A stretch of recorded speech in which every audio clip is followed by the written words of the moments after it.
Bonsoir, bonsoir à tout le monde. Comment vous vous portez? Je crois que tout va à merveille.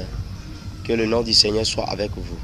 Une fois encore, bienvenue dans l'une de mes vidéos que je vais vous enseigner un nouveau thème qui m'a été révélé, un thème qui m'a été donné par le Seigneur, juste pour aider quelqu'un dans la foi, pour faire avancer l'œuvre de quelqu'un dans la spiritualité. Et que le nom du Seigneur soit béni. Ce soir, je vais étudier sur un thème très important. Mais avant d'aller dans les vifs du sujet, j'aimerais que nous prions. Père, dans le nom puissant de Jésus. Seigneur, nous te disons merci. Tu es 3 fois saint pour tout ce que tu as fait. Reçois la gloire, sois honoré, sois glorifié. Nous voulons enseigner ta parole. Je veux que tu parles, Seigneur, à ton peuple qui t'écoute. Je veux que tu parles à ceux-là qui sont là. Merci, Papa. Et que tu transformes notre vie par la puissance de ton esprit, au nom puissant de Jésus. Amen. Alors, frère, je vous salue une fois encore. Bienvenue dans cette vidéo où je vais vous parler d'un thème intitulé « Comment mener une bonne vie de spiritualité devant l'Éternel pour avoir le succès dans tous les domaines ». Je le reprends. Comment mener une bonne vie de spiritualité pour avoir du succès dans tous les domaines. Là, je suis dans un village très très éloigné. Donc, vous allez voir que la vidéo bascule un peu. Excusez-moi. Et que le Seigneur soit avec vous.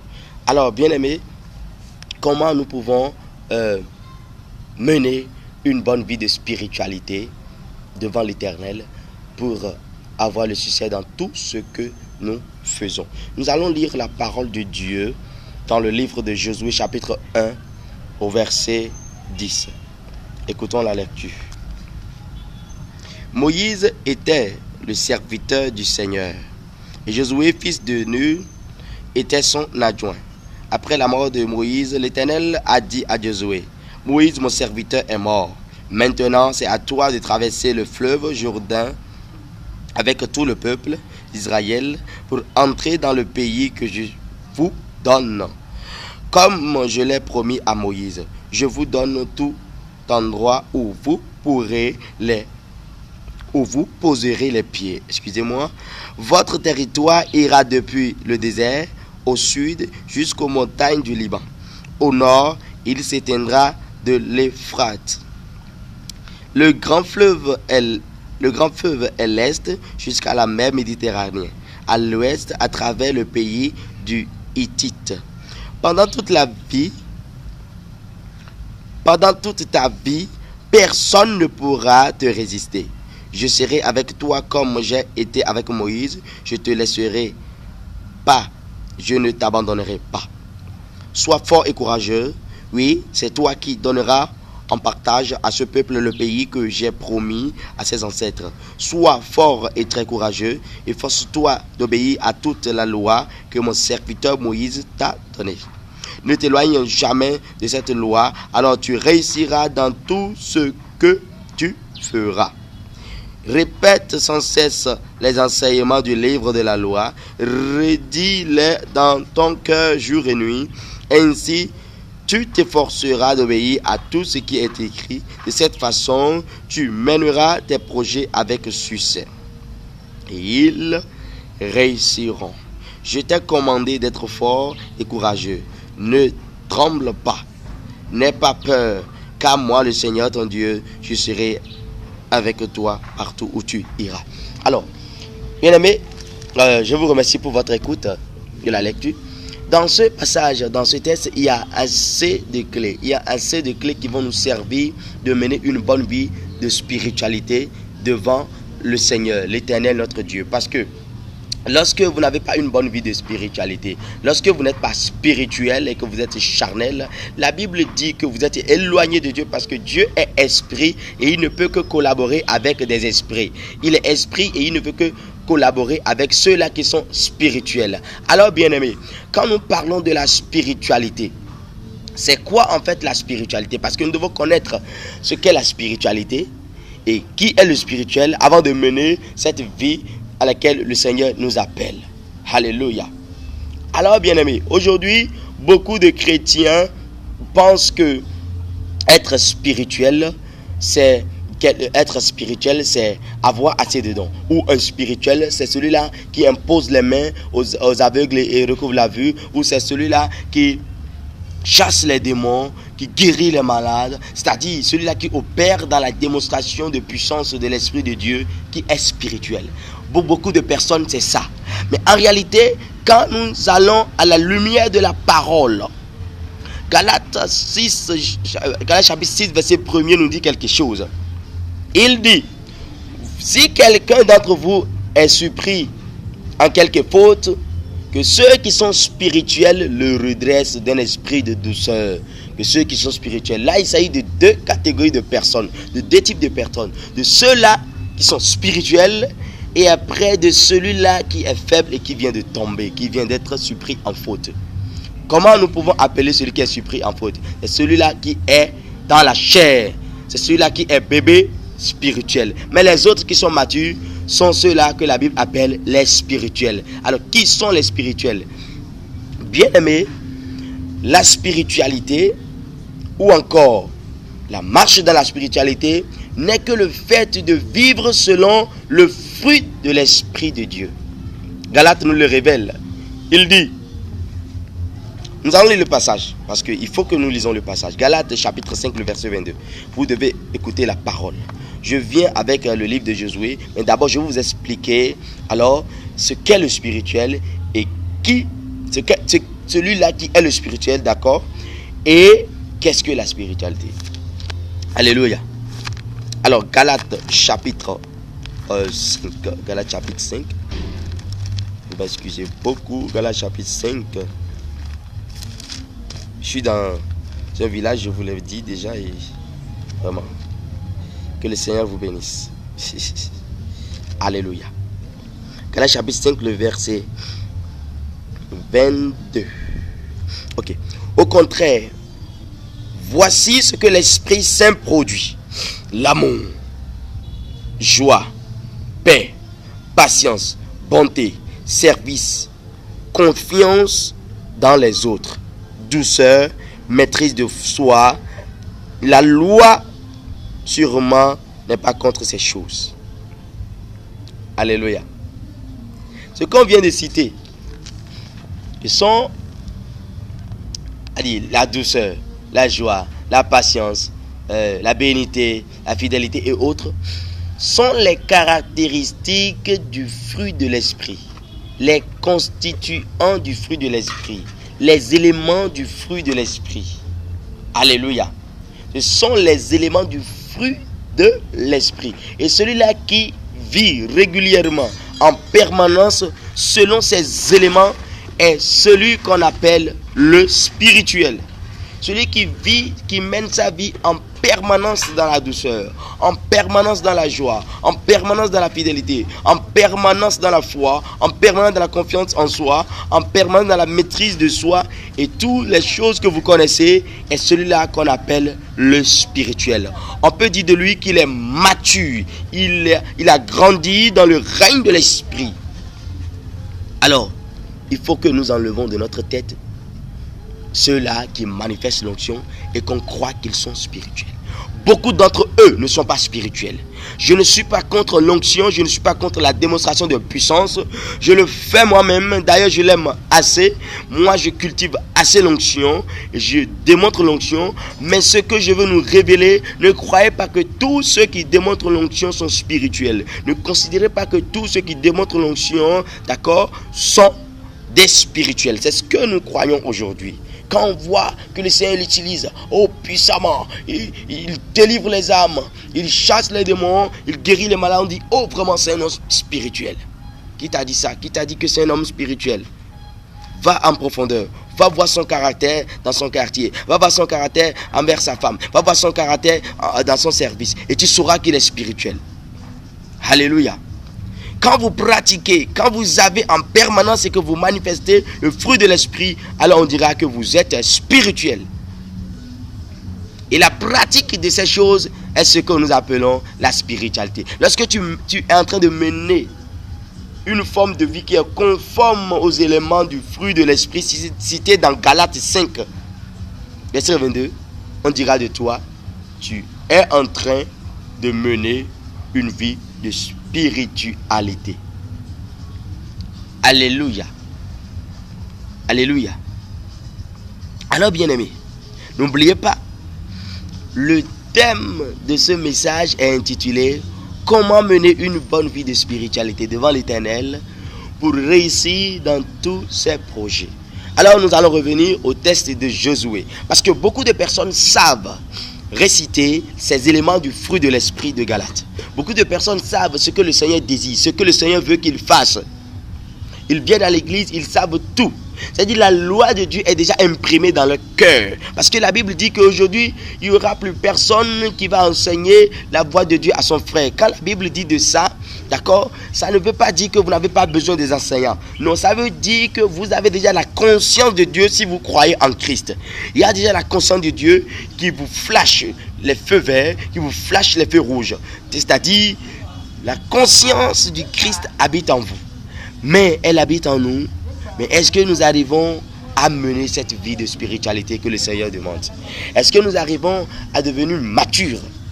Il y a des gens qui sont dans le Seigneur depuis 10 ans et qui ne sont pas matures. Et quand on veut parler de la maturité spirituelle, ils croient qu'ils sont des géants dans la parole, des géants en Christ. Non.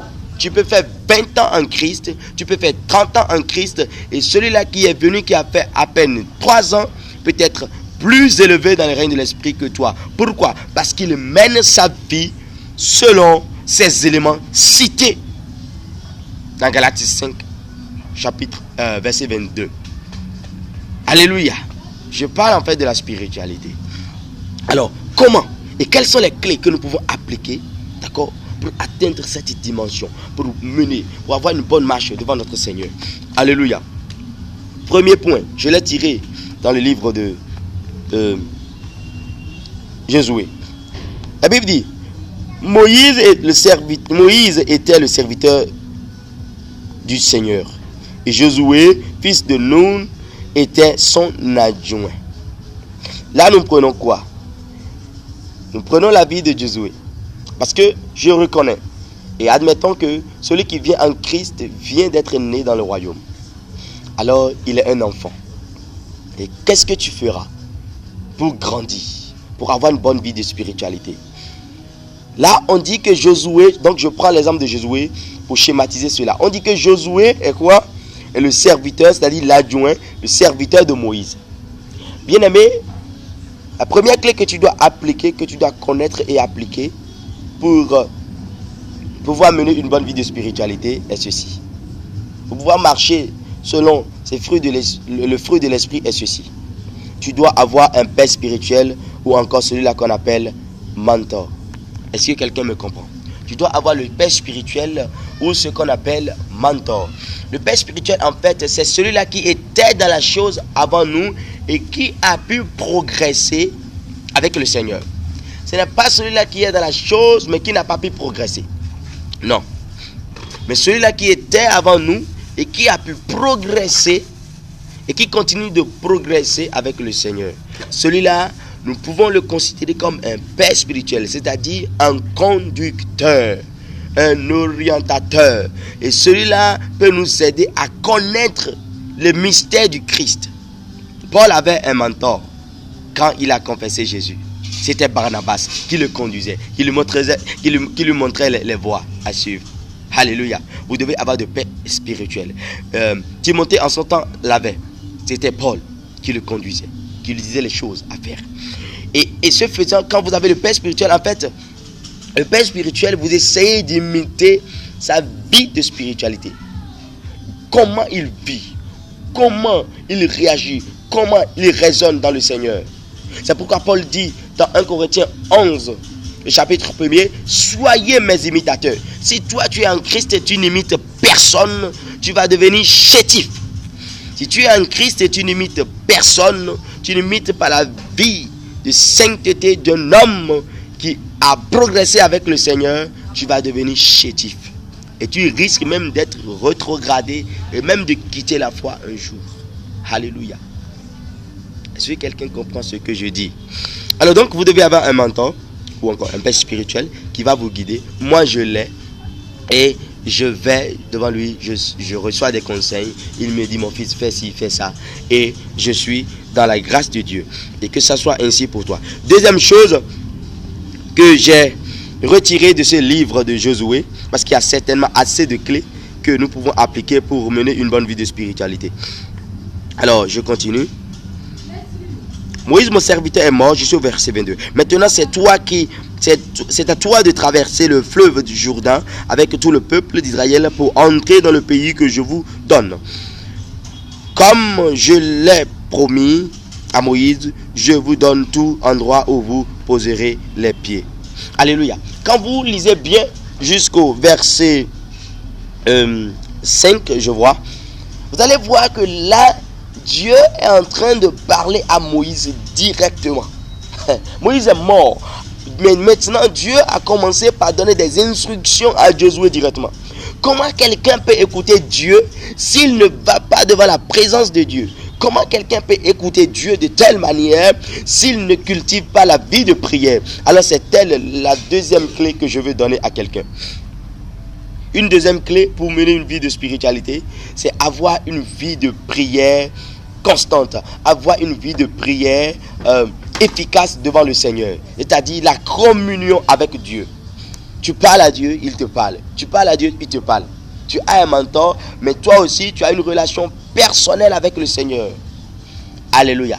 Donc, Josué a pu écouter Dieu directement, lui-même, directement. Et Dieu lui a donné la vision. Dieu lui a donné la révélation de ce qu'il allait faire. Bien-aimé, tu marches en Christ sans vision. Tu marches en Christ sans révélation. La Bible dit que le peuple qui marche sans révélation est un peuple sans frein et qui ira se perdre. Si tu n'as pas une bonne vie de prière devant le Seigneur, tu ne pourras aller nulle part. Si tu n'as pas une bonne vie de prière devant le Seigneur, tu ne pourras pas manifester le fruit de l'esprit. Tu ne pries pas le matin avant de sortir. Comment tu peux être douce? Comment tu peux être patient? Comment tu peux être dans la joie? Tu pries pour être dans la joie. Tu ne pries pas parce que tu es dans la joie. Non. On prie pour être dans la joie. On prie pour avoir la joie du Seigneur. On prie pour activer la joie qui était déjà en nous. Donc tu ne pries pas. Tu sors, tu es colérique. Tu sors, les gens t'emmerdent et tu cries. Alléluia. Tu dois prier. Chaque matin, tu dois prier. Amen. Et ce faisant, tu es en train de progresser comme ça dans le règne de l'esprit. Alors, je vais monter directement sur, je vais aborder directement une troisième clé que j'ai reçue dans ce livre. Alors, qu'est-ce que Dieu dit? Oh là là.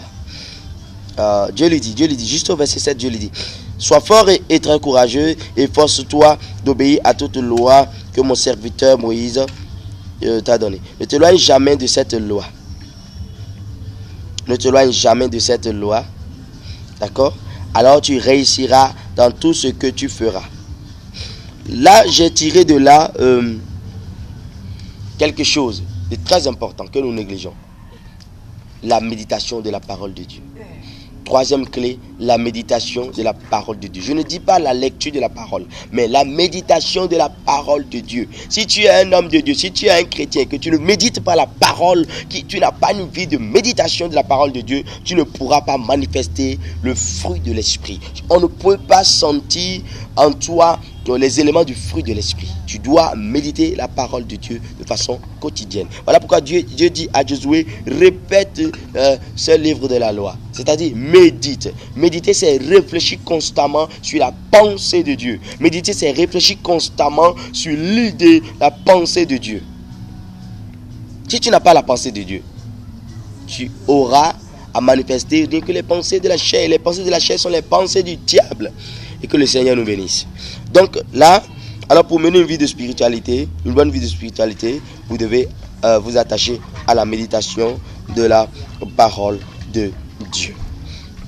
Alléluia. Il y a juste une clé que j'ai oubliée, que je ne vais pas, et que j'ai laissé, mais je vais donner cette clé juste à la fin, et je suis déjà à la fin, d'accord? Alors, et la Bible dit quelque chose à Josué encore. Il dit sois fort. Au verset 6, il dit sois fort et courageux. Sois fort et courageux. Alors, bien-aimé, est-ce que tu te fortifies aujourd'hui? Est-ce que tu te fortifies toi-même aujourd'hui? Dieu nous a donné un don capable de nous aider à nous fortifier. Et c'est pour finir, je veux te parler de ce don qui est très important. Le don du parler en langue. Si tu ne l'as pas reçu, alors prie le Seigneur afin qu'il te donne ce don. Le don du parler en langue. Josué avait une tâche devant lui. Et ce n'est pas une petite tâche. Il a besoin du courage, de la force. Alors pour puiser cette force, nous avons besoin de parler assez en langue. La Bible dit que quand nous parlons en langue, nous nous édifions nous-mêmes. C'est-à-dire tu te renforces, tu te recharges. Alléluia. Tu es chrétien, tu ne pratiques pas cette chose. Il va sentir qu'il y aura une manque dans ta vie. Les baboski d'abrando, bachil alhamdalaba, orkasale hôtel achala barasa katalabranda. Bien aimé, tu te recharges. Et ce faisant, tu vas voir que ta vie de spiritualité sera en concordance avec ce que le Seigneur demande. Et que le Seigneur nous bénisse. Je n'irai pas trop loin dans ça. Je vais revenir prochainement dans autre vidéo. Et que la grâce de notre Seigneur soit avec vous. Vous avez écouté l'homme de Dieu, l'apôtre K.O. Fructueux. Que le Seigneur vous bénisse. Amen. Nous allons prier. Seigneur, Père éternel, Dieu Tout-Puissant, je bénis ton nom. Je te rends grâce de ce qu'il y a des âmes qui ont écouté ce message. Et je vois ces âmes qui se transforment maintenant de jour en jour pour aller de gloire en gloire. Merci Père de ce que tu les as guéris, tu les as libérés, tu les as renouvelés dans leur conscience maintenant, dans le nom puissant de Jésus. Je prie pour quelqu'un qui est malade instantanément parce que tu as écouté ce message et que tu veux maintenant prendre la résolution de marcher digne devant la face du Seigneur. Reçois ta guérison maintenant. Reçois ta guérison maintenant. Reçois ta guérison maintenant. Reçois ta guérison maintenant. Je prie pour quelqu'un qui va écouter, qui va regarder prochainement cette vidéo. Même si tu es malade, souffrant, faible quelque part, lorsque tu vas écouter cette vidéo, je proclame sur toi, reçois ta guérison. Reçois ta guérison. Reçois ta guérison. Je prie et je te délivre à distance parce que tu as accepté, obéi à la loi de Dieu afin de progresser. Reçois ta délivrance. Que l'onction de délivrance t'anime maintenant. Qu'il t'anime maintenant. Et que l'esprit sirène des eaux, l'esprit qui te détruit, l'esprit qui t'amène à vivre selon la chair, parte de ton corps dans le nom puissant de Jésus. Oh, je prie pour quelqu'un qui a des crises financières maintenant. Reçois ton rétablissement.